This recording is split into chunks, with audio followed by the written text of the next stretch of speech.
Today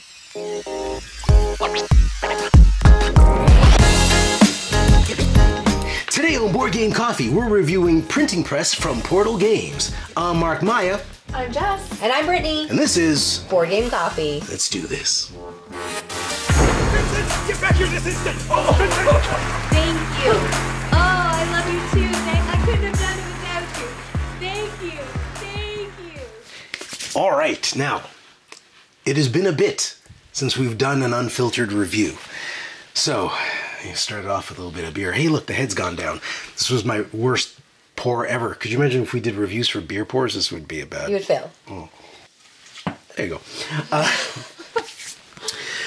Alrighty, so Printing Press is the newest game from Portal Games. Well, as far as I know, it's been a while since we've had this in the house. Maybe they snuck one under the radar before we got to review this.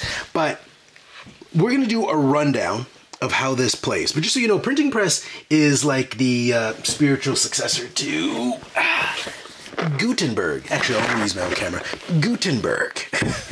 Now, Gutenberg, we actually did a unfiltered review for it, and we really liked it. So, and Printing Press is supposed to be a lighter version of Gutenberg. Now, it's got some Gutenberg-ish things, aspects to it, but it's very much a different game. But let's not get into that just yet. Let's give you kind of a, this is not going to be like a whole how to play situation, but you'll get an idea of what kind of game it is. So, and ladies, if I miss anything, please jump in there. Now, Gutenberg is, there's a lot of drafting to be done in Gutenberg, because you'll be drafting these plates, you'll be drafting these cards, and the order that you're drafting these things in will depend on your initiative, which is determined by these cubes. So, and the number on your character card if there's a tie. So, what you're going to do is we're each going to take turns, and we're going to pick one of these sets, which is a frame, and don't remember what that's called, but this thing on top. Can't remember.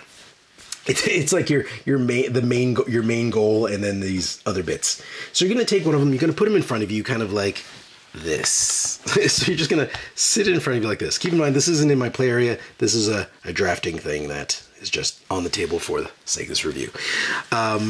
So basically sits in front of you like this, and then we take turns in our priority order, initiative order, and we draft cards from here. There's always one more card or one more frame than there is amount of players. So for a 3-player game, there'd be 4 and 4. So after we've drafted our frames and put them in front of us, we're going to draft our cards. And then the frames, we just stay off to the side, more of a reference point. And then we're going to draft these cards, and we're going to build them in front of us. As you see, I have this example right here. Now, in this example, I only have 4 cards, 4 of these cards laid, but by the end of the game, you'll have 6 total. And you're going to lay them out like that, and then by the end of the round, you're going to take your frame, and you're going to position it kind of anywhere you want, just so you see a 3x3 grid of the elements inside. Now, the elements inside, here, this is the order I had. Let me move this aside. Elements inside, you're using those to fulfill what I like to, for me, I look at it as like orders, right? So I'm trying to fulfill this, this, and this. Now, you don't have to. These you can score independently. These two, though, this is your main objective. To score this one, the secondary objective, you need to score your main objective. And to get this bonus 2 points in the center, you need to get these 2 and the main one. So you need to get those 3 to get the 2. If I'm remembering that correctly, it's been a while since we played this, actually. So once you fill those orders, you're using this, as you see. Let's look at an example. For my main one, I need A-A-O-I. I have A-O-I. I'm missing an A, so I didn't pull it off. But if I had, anybody have an A? Here, you have an A card. Token, right? Is that a token or is that a card? It's a card. We already checked them all. All right. So I wouldn't have scored this. But, like, before the end of the round, I guess I could have done or like that. Because you can overlay your cards. So there you go. That would have been a better example. What sticks out the end doesn't matter. So A-A-O-I. So I have A-A-O-I. Doesn't matter that you have extra I's. Doesn't matter the order they're in. So that would mean I would have scored 4 points. And then I see, do I have any U's? Well, I don't have any U's, so I've scored 1 point. And then it says, do I have a red in the center column? I do not have a red in the center column. But then this one asks, do I have these tools? I think those are the wood carving tools, chisels, and leather. Do I have them anywhere on my board? Yes, chisels and leather. So that would score me 4 points. So I'm doing pretty good here. I've scored everything except for the red, so that means I don't get the bonus 2. But I would have gotten 4 points, and that 1 point. Now, we'd go around at the end of every round, and everybody tallies up their score based on that. Now, there's also additional points down here. There's going to be points in the game, which we might cover as we go. Again, this isn't how to play, but you're going to get an opportunity at certain points along the game. This is basically your round chart. Every time you reach these rings, you get to play one of these little score circles in one of these slots, because at the end of the game, you're going to have 3 frames. Now, if you're going to pick your 2 points, and you're going to say, I want 2 points on yellow ink. So every time I have yellow ink in any of my windows, at the end of the game, I'm going to score 2 points for each of those yellow inks. So that's the gist of the game. Am I missing anything major? Oh, one thing you should know is when drafting, the last person to draft will take a cube. And then that helps them become the first person to draft, because the person with the most cubes is the person who drafts first, because these are initiative cubes. And if there's a tie, it's broken by the initiative point on your character. So, did I miss anything major?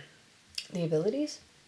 There are special character abilities, and we're not going to go over what each of them do, but they're like one-time game effects. You can use them once per game, and a lot of them come with these little squares that you just hand off to say, I've used their ability, can't use it again.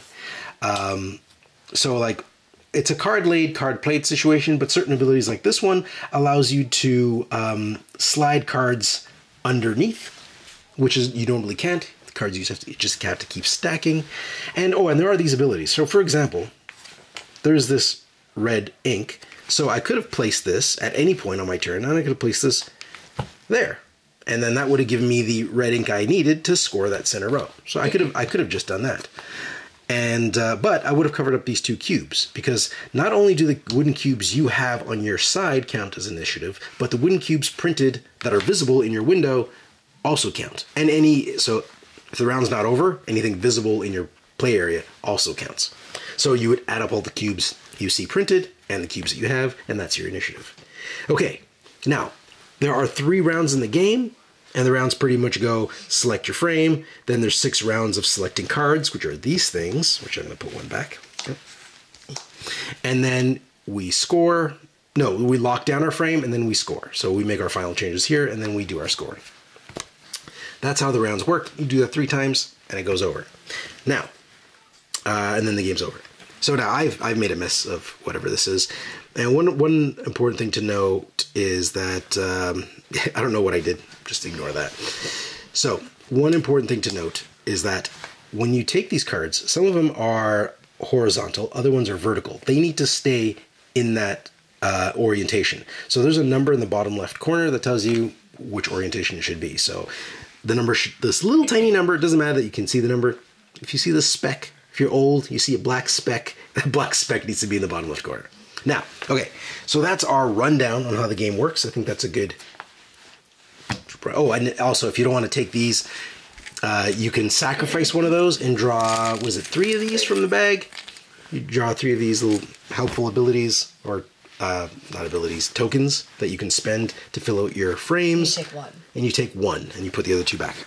So, that's that. Now, let's get going. I have my little iPad here with some notes and categories on how we're going to break this down. So, are you ladies ready to review Printing Press? Yep. I'm ready. Okay, here we go. All right, first thing we're covering, aesthetics and theme. Ladies, thoughts on the aesthetics and themes of, or aesthetic and theme of Printing Press? Anybody go? Jess? So I think the aesthetics are nice because, I have not worked with a printing press, but it does. It's just like this. It's just like this. I'm sure it's just like this, where you just have like your letters that you can just put in. You have like your little ink wells. So I think that fits well. Now, one thing, like, as far as the aesthetics, like, I like the aesthetics. It seems to fit into the world of what Gutenberg presented originally in the original game. But I do miss the wooden cubes. You know, like Gutenberg had those wooden pieces that were really nice, and they were like the reversed letters like you would put on a printing press. Mind you, having individual wooden pieces does not work for this game as far as like, because they need to be, so it would need to be big blocks like this, so it wouldn't shuffle. So as much as I miss those cubes, they wouldn't fit. You couldn't possibly use them, because if you made each of these into wooden slabs, that would be a fortune. Like, look how many of them there are. Like, be a heavy box. That would be like 5 feet tall of stack of wood chips. Anyways. But like with each of these, like it does feel like you're kind of putting together like something that you would then print. So it's like you place it where it needs to go, and then you like kind of set it in place, and then it's like, okay, we're good to print. So I don't know, that's kind of cool. Sorry, go ahead. I was gonna say, I've actually worked with a printing press before. It's something I used to specialize in, and I absolutely love the theme of this game. I think they do a really good job at exactly what you said, Jess, around like the layering of it. You do feel like you're setting up the areas that you would on a printing press. Obviously, you're not inking up your board by any means like you would in a press, but it has that same component of like there's ink and there's letters and there's fabrics and different materials and tools that you can use. So I do like that aspect. I was a big fan of Gutenberg. So I was actually really excited to sit down and play this game, and it plays wildly different, even though a lot of the aesthetics are similar, other than the wood components. Yeah, I did like the components better in Gutenberg, but I don't see what you could do to improve these components, because just the way the game is. Like, they did go with the thicker cardboard for these things and the frames, so I don't feel like they cheaped out. I think like this is just what you had to do to make this game happen. Like, I guess technically these could have been wooden bits, but why? Oh. Like, it made sense in Gutenberg because they were letters, and it really fit in the theme. It would heighten the cost for no reason. Yeah, and I don't think you could have them raised, because you're basically picking things out sometimes, and like just like at random, and you could kind of feel like what's there. Yeah, I don't think we're that good at feeling anything. Could you imagine you could tell for sure. You can tell what a backwards letter feels like. If you can't tell the difference between an I and an A, I'm worried. You just pick it. So I'm just saying, you pick out like 4 and you're like, oh, I have to get rid of one. I don't need that, you. Well, that's fair. That's such a good point. The one thing I didn't get was, as far as the theme goes, was I didn't get the cat. Now, I think the cat's adorable, and there is a little wooden, this thing is so cute. It's a little wooden cat paw that's basically the round tracker. I don't get the cat, but he's wandered into our shop and I accept him. I'm glad you brought that up, because when I saw the cat, I was like, ooh, cats! And then you said to me instantly, there's no cat. And I'm like, what do you mean there's no cat? And there was just the paw, and I was like, all right, I'll take it. It's cute. It's cute, but yeah, I wasn't sure exactly what that... Maybe like cat people like games like this. Maybe, I don't know. Is that it? Cat people, are you any press people, cat people? Let us know in the comments below. All right. One other thing about the components, and I have no idea how you would fix this, but once you place your plate, you have then 2 other rounds you have to go through, and you have to kind of move this off to the side. It is very difficult to like ship this without losing everything that you have here, and like you need to keep it for scoring at the end. So I don't know how you'd fix that, but it's something I struggle with. I actually had a note for that for later, but yeah, you're right, because as Jess was saying, you take this frame and you place it on top of there, which is cool, but then you need to move this out of the way so you can continue playing. Yeah. So you end up doing this like claw thing where you like lock it down and you slide it across, because you can't just pin the frame down and do this, because it doesn't work, as you can see there. I think there could be a solution, and I think it could be potentially. Well, you can have a board underneath it. A board underneath it. Exactly what I was going to say. And it could even be like the punch of whatever this is, where they just reuse that material and that be underneath, and that's how you kind of shift it over. just to give you a little bit of a foundation because it's so delicate. Yeah, it is. So you end up doing a lot of this and shifting things over. If you're someone with OCD, you're just going to be playing with it the whole time, trying to make... Yeah, and that's me moving it, and I don't even have all 6 there. And you could also have these things on here because... I have that. And that just adds another layer of, like, fiddly moviness. It didn't ruin the game for me at all, but at the same time, you had to plan ahead for it, and you're just like... Okay, this is going to be here. I got to be very careful to move it over. You don't want to do a lot of shifting, so make sure like you just want to shift the one you're working on, and have room for the last one. You just need room for 2, because the last one could stay in the center, and you're good to go, because it only does 3. All right, you ready? Next round. All right. Sure. Next thing we're covering: learning. All right, so the learning curve of the game is the next topic on the table. Now, I'll start this one off since I'm the one that learned the game and taught you ladies how to play. I'm gonna come up front. There was one rule that I missed. Now, I don't know if I just missed it in the rule book or I misinterpreted something, but there was a small rule that we missed that it didn't break the game. It was basically like an optional feature that you could have chose not to do to begin anyways, which is... And this I didn't know. And I think, Jess, we were discussing this at the table. We were like, why is there cubes on the back of these? Because, I thought that was just a graphic so you could see here. And we were thinking like, is it like, do you have that initiative if you're not using them? So it's like an incentive to not use these and keep them on your table. But I couldn't find anything about that. Well, they are initiative, but they are not initiative while they're on the table. You can take these and you can just place them as a cube in your frame. So before you lock down your frame, you could put them, and that counts towards your initiative. So this frame right here would be worth 4 initiative for me. Mind you, you'd have to do that. I couldn't do it now and put it on a frame that I've locked down. It would be before you locked it down.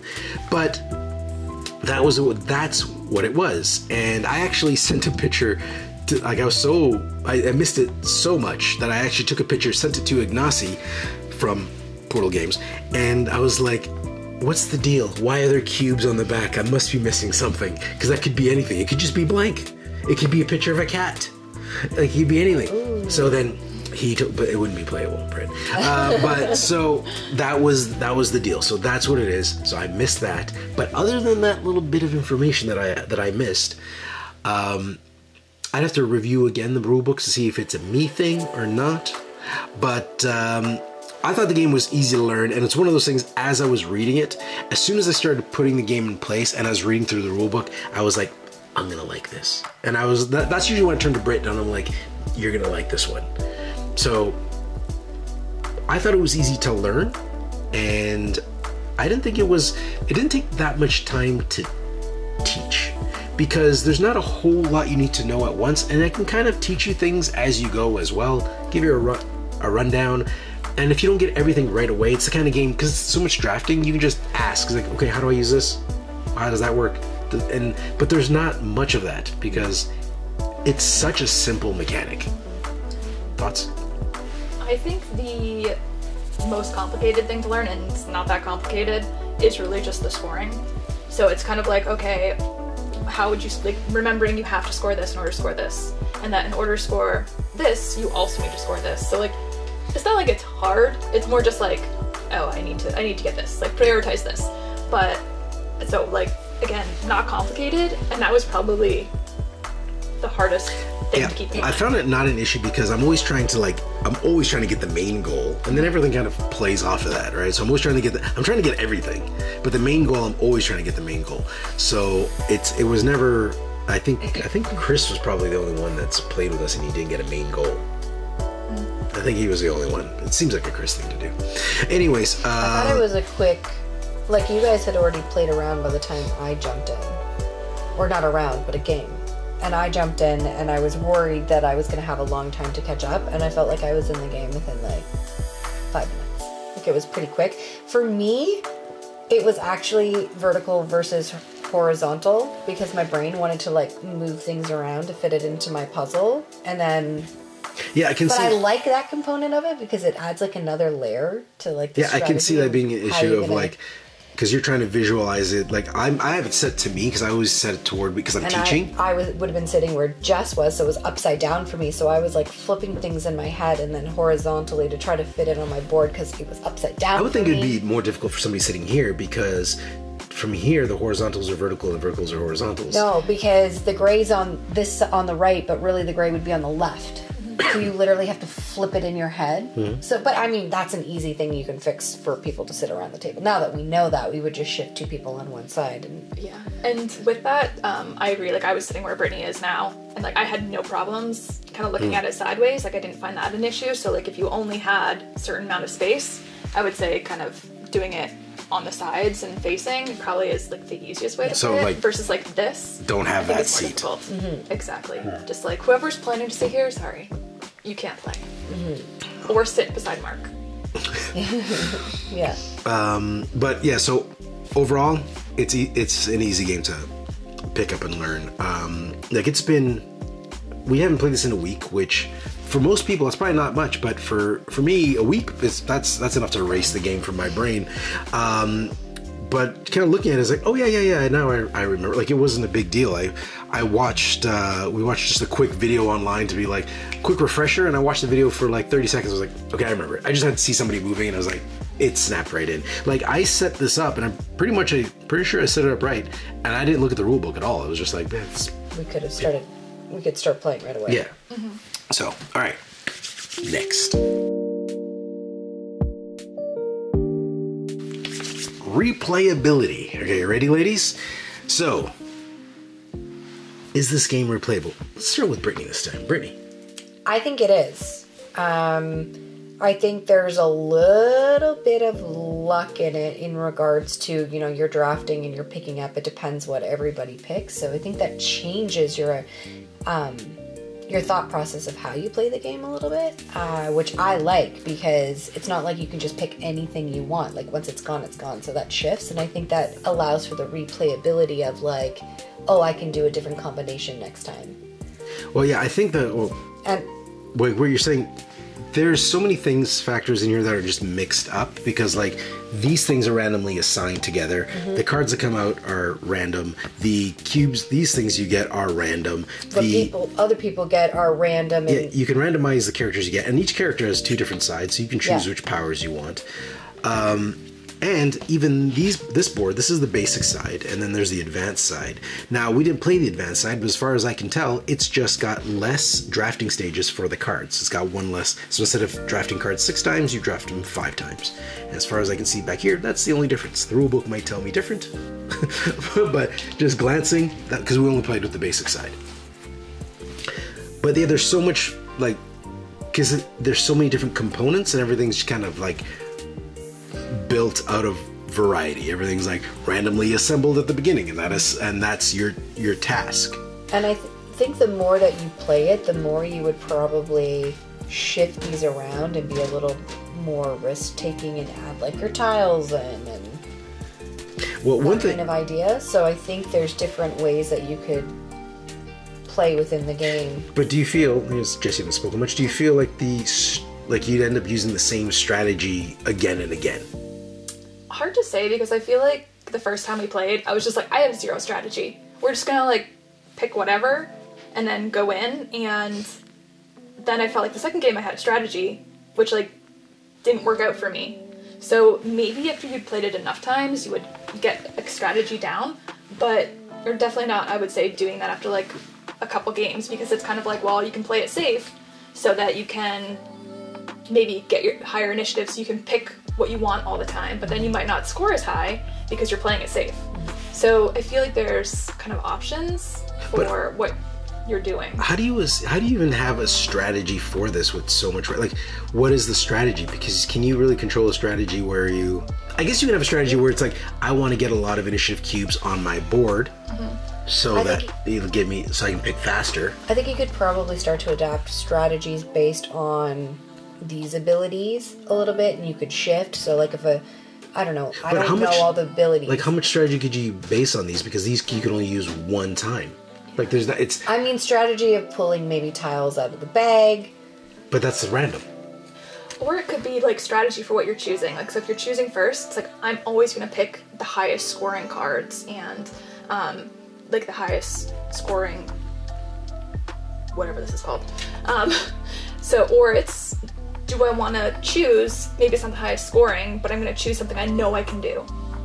So you can kind of pick that way. I think that's kind of like the most strategy that you can have. I'm wondering if it's a way we should be thinking of as like, for me, it doesn't look like there's a lot of strategies, like a planned strategy. So when you look at like big Euros and you're like, okay, my strategy is like, I build forts and build my army and do this. Like, you know, there's games there that have like this, you can go in as like, I have the strategy in mind. Where for this game, I feel like, for me, the way I play it is my strategy is like, there's not much of a strategy. It's more like deal with what I have. How do you adapt?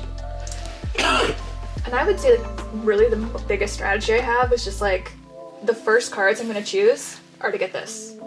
And then I will focus on everything else after. So like that was really my only strategy. It's like whatever cards I'm choosing first, I'm going to try to get an A, an A, and an O. As far as like I did have a strategy when it comes down to the bottom, because if I got into again, I don't know how much this is like it doesn't seem like a planned strategy, as in it's like just a way of thinking that is applied to whatever the situation currently is. So it's not like I'm changing my way of thinking. So it's like when I had a bunch of these frames and they all have different scoring elements at the bottom, is like this one, for this example, I put 2 on a yellow. That's a bad idea because there's no yellow on here. In this example here in this window, which I moved everything, it'd be better to put it here because at least I know I'm getting at least 2 points. But it's like throughout, I think the last game we played, it was like a lot of blue ink or red ink. And I ended up with so many of these things that I just dropped, and a lot of them were like the colored ink I need. So I just started dropping them on the spaces I needed. That was like, that space not being used, drop it, drop it, drop it, drop it, drop it. Where like in our early games when we played them, I didn't use them, and then they were lost at the end. But anyways, as far as replayability goes, or adding a strategy into replayability, because we got to mix replayability and gameplay in here a bit. But I guess for me, I do think this game is replayable, but I haven't played it enough to know for sure if it gets samey. It's replayable for me that like it's easy. I can pick it up and play. And if for somebody that has so many different games, lots of them still in boxes, that it's replayable for me because it's easy for me to relearn how to play it. It's got a lot of variety in the components and how they're mixed up. But I don't know if I'd be able to play this like Monday through Friday. Do you know what I mean? Like there was games we played completely different, but like we played like Cthulhu, for example. Cthulhu Death May Die. We played that Monday, Tuesday, Thursday, Friday. That's like, a very it's a very like different game. I'm not talking about so different. I'm not comparing the games. I'm just saying like that's a game I can, like games like that, I just threw that out there. Yeah. And plus Cthulhu is like right in front of me. I see like games like that for me are like replayable for that reason, as in, oh, I want to play it again. I want to play it again. Bam, bam, bam, bam, bam, bam. This I can play again, but I don't know how much I want to play again. I agree with that. I feel like it was one, so we played it twice in a row, and I feel like that would probably be my limit. Like I don't know that I would play it again after that. Like I might, a couple weeks later, be like, you guys are like, oh, you want to play this? I'm like, yeah, sure, why not? Like it's easy to pick up. Or if there's like different people that you're playing it with, like it's easy to teach new people.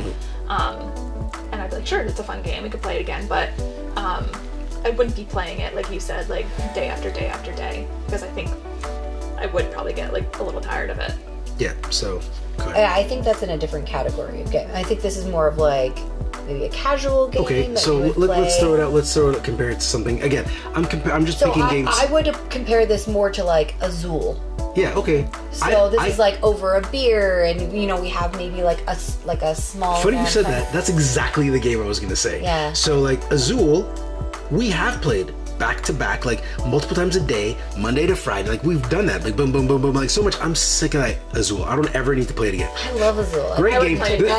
This is not an Azul review. I don't know which camera to look at, but I love Azul. This is not an Azul review. No, it's not an Azul review. Great game though. But I don't ever want to play that game again. I'm sick of it because I played it to death. I don't think I would play this game as far as we play it. I wouldn't play it as much as something like that. And that is more of, like you said, like a puzzly type of game. So again, we're comparing it to other games that are completely different, and I'm just trying to give it as an example of like, that's a game I would replay, and that's how I look at replayability. This I can play again, but it's not necessarily something I want to play again. Like, but we have a lot of variety. If you don't have a lot of variety, you can bring this out for a bit, play. But then I think when you get that out, you put it aside. Like, I don't know if I necessarily recommend this when somebody comes out. It's like, oh, you got to play this. But I would never say no to playing this. I think that's a good kind of segue into, like, who is this game for? Because I think that opinion that you're giving is very valid. But for someone who might be playing, like, every Friday night, and they're maybe playing with a different crowd or generation, maybe they're playing with kids, or maybe they're playing with their parents. Like, we could play this with my parents, and I think that they would catch on to it very easily, and they'd be able to play, and they like puzzles, and they like kind of doing... So that would be a game that I would play a lot and get a lot of replayability and enjoyment out of. Whereas some of those other games you mentioned, I would never bring that to the table, because I don't think that they would enjoy that in the same way that we would enjoy it. But I think we game so much. Yeah, so it's different because of our situation. Like, there's no shortage of games. We're literally surrounded by towers. There are actually games under this table. There's games everywhere. So there's no shortage of games. No. So that's why replayability means something different to us as, like, reviewers and people who have games.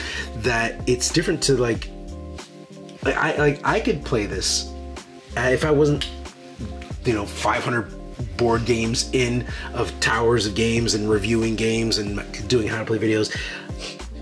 Yes, I could play this again. But then again, it's like, how important is replayability to wanting to get a game? Because I could play this again, but I don't need to play it now. I'll probably play something else, and then somebody else, I could bring this out. I was like, oh, you should try this. Because I think it's a good experience. Like, you should try it.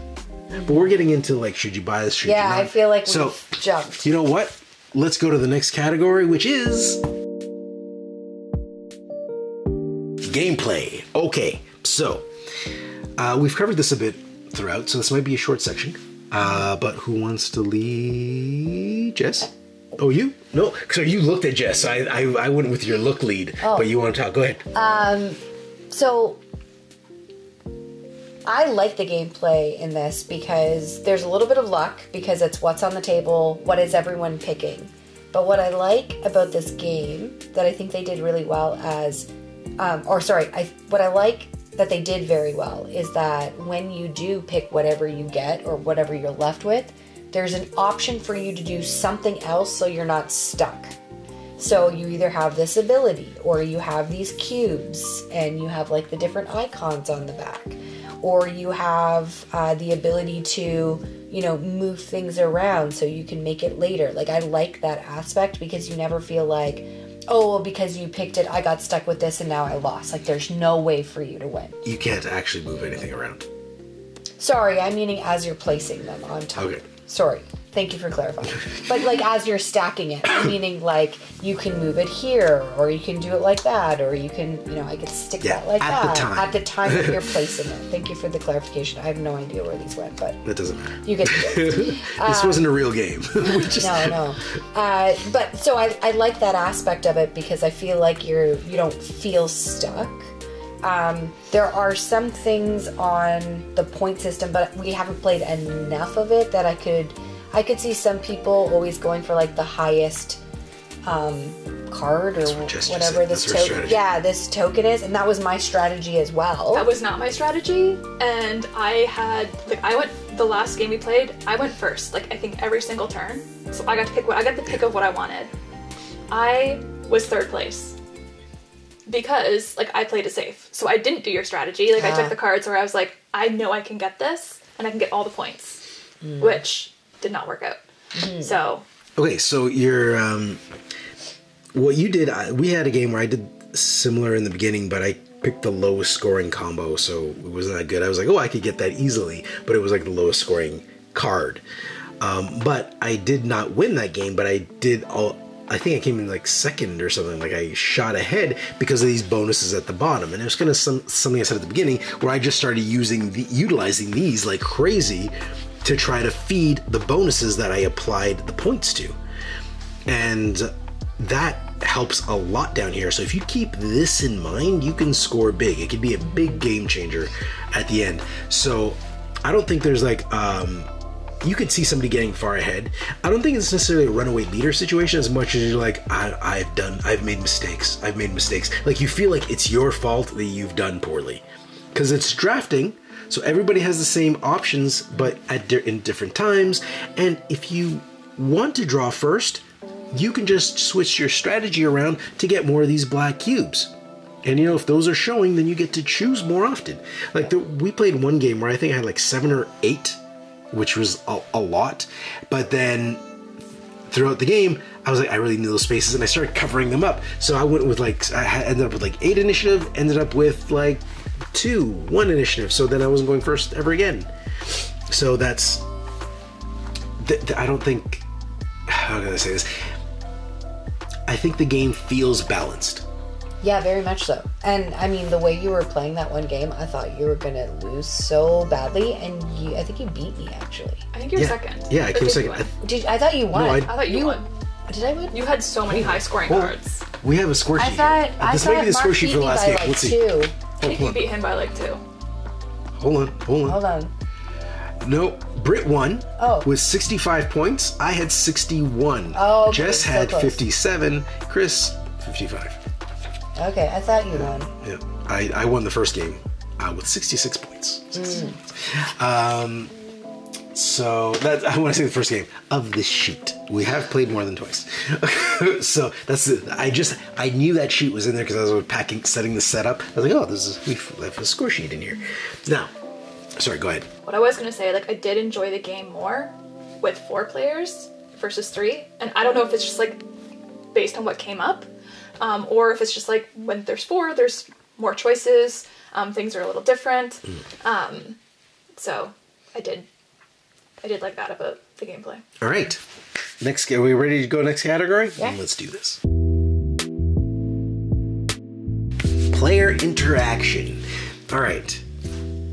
Personally, I don't feel the only player interaction I really felt from this is that type of player interaction where I could just screw somebody over, but there's only so many people I could screw over, especially like I played many of the games I played, I was last.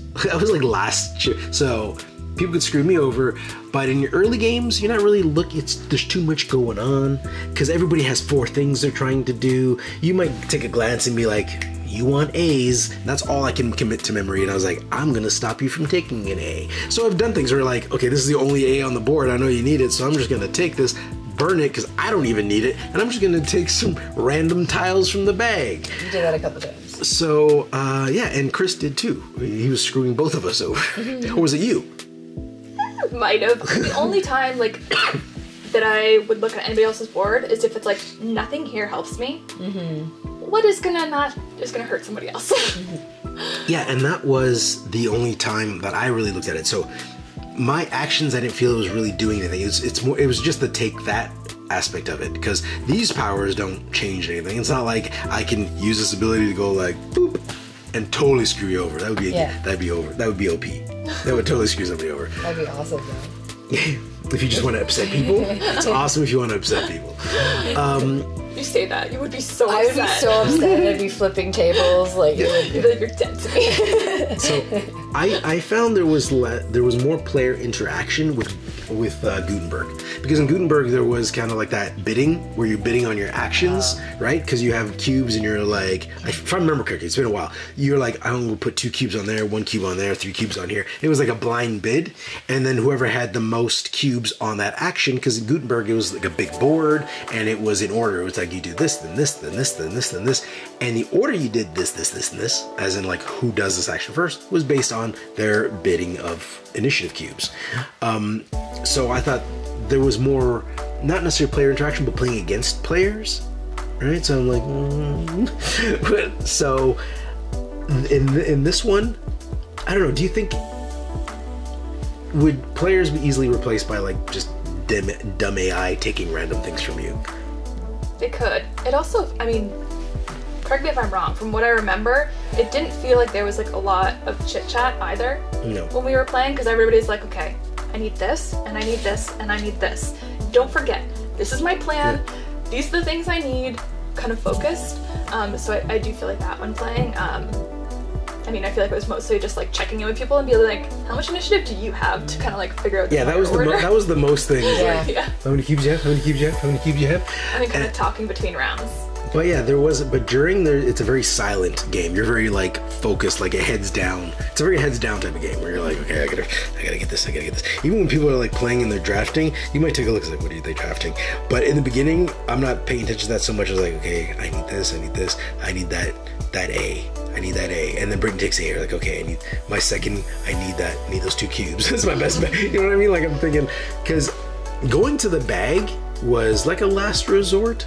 It is, because like I don't want to risk going to this bag, because I had that one game where I had so many of these tiles, I pulled nothing I needed.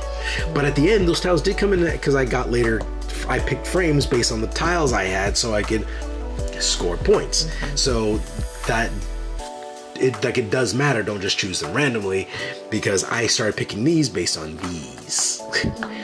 But that's it. Hate drafting is the biggest player interaction. It depends what kind of game you want. Do you want something where everybody's like going all the time? At least you're not really waiting for people, because the turns are so fast, and you're always kind of like looking at your stuff and you're like, okay, I'm thinking about it. But Some people that can't decide what they want. You're like, let's go. There's only so many options. there's 2 options. Go. Go. I'm looking at you, Maya. Please. Just give me the come on. I was not looking at you. Wrong, Maya. I can't speak about anyone that is not here. It would be unfair. Chris is like, oh, it's my turn. Chris is still taking a stir from last game we played. He's up there thinking about which one to pick. Stop. All right. Next category. Ready? Ready. Game length. I think this will be a short category because it's a short game. It plays quick. It plays quick. Because like I think when I taught you and Chris how to play, Brittany was like watching Xavier, our toddler, and we played a game. And I think you were like, "Oh, don't worry about me if you can't." And they were like, "No, we're done." Yeah. it wrapped up. It's like I don't know. What's the time? I don't want to flip the game. It's gonna make a mess. It's 30 to 60 minutes, which I would say is... Yeah, that's accurate. I'd say that's accurate. Is unusual that time actually works with our group. Oh, yeah, because we're usually in. We're a bunch of we always take longer. Yeah, we're AP people. We're AP people for sure. 90 minutes is like 6 hours. Okay, so gameplay, short. Yeah. Right? All right. Next category. All right, it's our final thoughts, which I say final thoughts, but actually comes just before other notes. Okay, but this is our final thoughts of the game. Ready? So, should people play printing press? I was gonna say Gutenberg. Should people play printing press? Should they buy printing press? Would you recommend it to people? Who would you recommend it to? So this game is definitely for people who like puzzles. Okay, I can see that.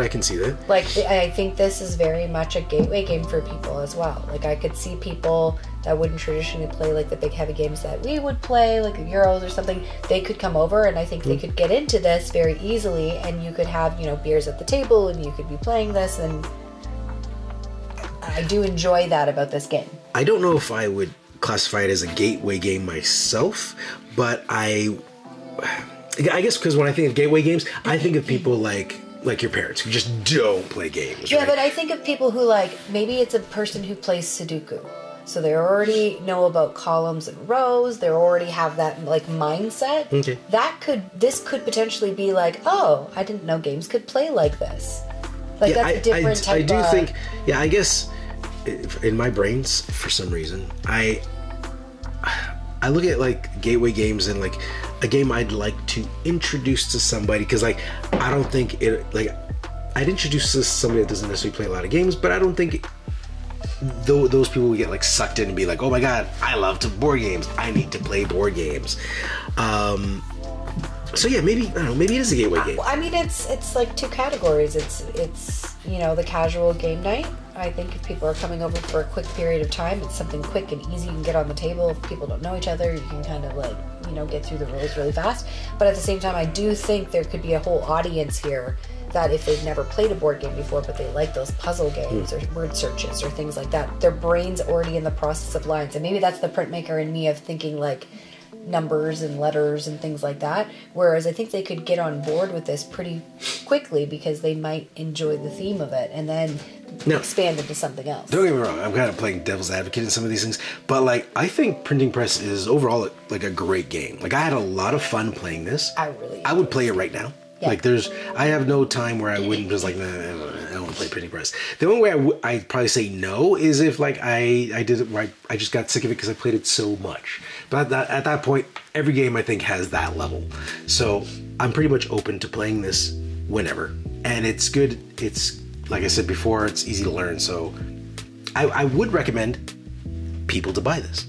And if you like Gutenberg, okay, I think if you like Gutenberg, you will like Printing Press. And the question of which the first thing I thought of before we played Printing Press was, is it different enough from Gutenberg that it's okay to own both? Now, can I answer it?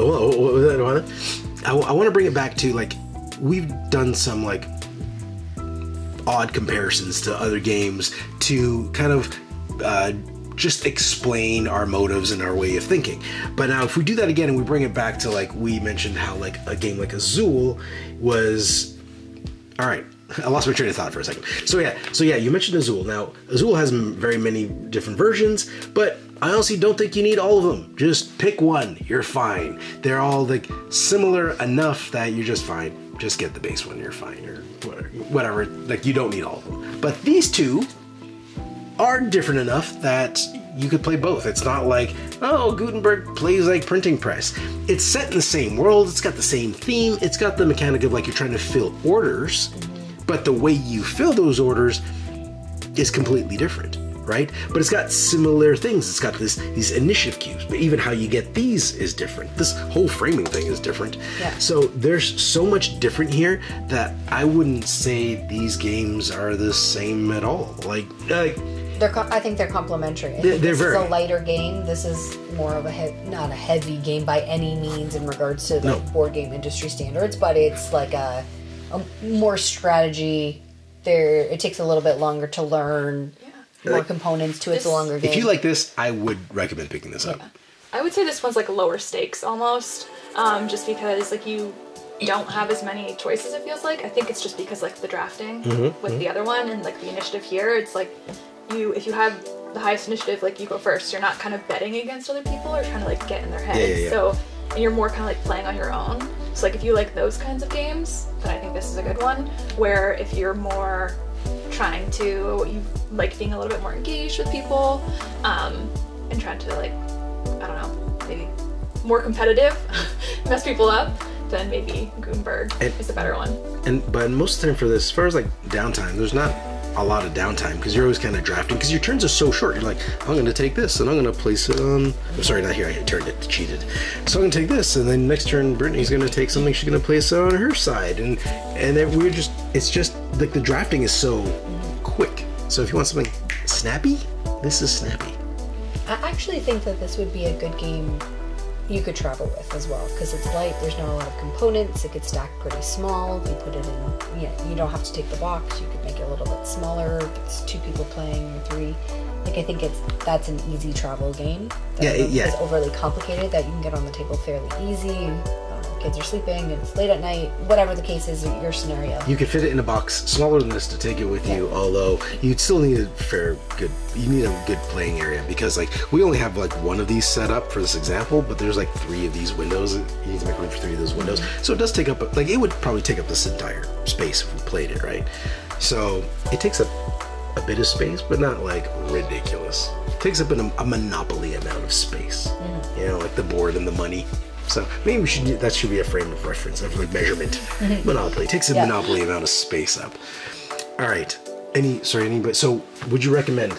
Yes. Printing Press. I really enjoyed this game. I know you had mentioned that. I said I really enjoyed it. I know, but you had mentioned that it might get old, whereas I like games like this. I like the puzzle aspects. I've never. I also said done- everything might get old. Everything will eventually get old. Fair, fair. So I really like this game. I would recommend it, especially if you like puzzles. I agree. If you like competitive puzzle games, I would say give it a try. Okay. And I also would recommend Printing Press. Like I did have some, you know, naysay things about like replayability was probably my biggest hang-up, but not enough. And that, again, that's me kind of just being like devil's advocate, hammering down and getting right down to it. But overall, there's really nothing to dislike. If I had to like even considering my replayability notes, if I had to pick one thing that I didn't like, was the moving these stupid frames, these things around without like knocking everything out. Especially in our kitchen table where we played this, there's like a little ridge. So we move it and it gets caught on the ridge and everything like collapses on itself. And you're like, well, that's a mess. How do I put this back? So that was it. Like that bothered me a lot more than the whole replayability thing. Even though I made a big deal about it, I just wanted to play devil's advocate on that one. So Printing Press, I do recommend it. And if you liked Gutenberg, you're gonna like Printing Press. And now we're gonna go to other notes, which is a short one. And I don't know if you girls have any other notes to add. I don't have the section there really for you or for a discussion, but I did want to bring up that, and this is great on Portal Games, but I took these out of the box and I was like, okay, gears, yeah, just like Gutenberg, gears. And then I'm reading the setup and I was like, where the hell do these gears go? Answer, these gears go nowhere. When you get Printing Press, you get a little bonus stack of gears and this little rule tablet for what the new symbols on the gears mean, and this is for Gutenberg. So it's like a little micro expansion that you get with additional tiers and abilities that you can add for Gutenberg. So it's a nice little like value for your money. You're getting this and you're getting something to enhance Gutenberg. So they work well as a set. The Portal guys are thinking, man, they're like, yeah, buy both. Buy both. They go well together. One feeds the other one. It's excellent. They're basically just like, if you tried Printing Press first and you don't have Gutenberg and then you like it, You're like, what am I May as going to well do? get it. What am I going to do with these pieces? Might as well buy Gutenberg. smart. All right, so overall, we recommend Printing Press. It's a fantastic game. No complaints, really, except for no complaints. It's good. It's a good game. Just get it. All right, so let's do our final sign off. Thank you guys for joining us on this unfiltered review of Printing Press from Portal Games. We enjoy it, and we think you will too. See you next week. Bye. Okay. How do you turn this off? All right, let's do that for real. No. Oh my gosh, I leave quietly. I wouldn't even look at you. I wouldn't talk to you. Thanks for joining us. If you like this video and you want to see more, subscribe to our channel. It's the best way to keep up to date with everything we do here at Board Game Coffee. But if you want to see more right now, we got plenty of videos to choose from. And if that's not enough, follow us on Instagram, Facebook, and Twitter. I'm Mark Maya, and this is Board Game Coffee. And remember, have fun, keep gaming, be social. See you next week.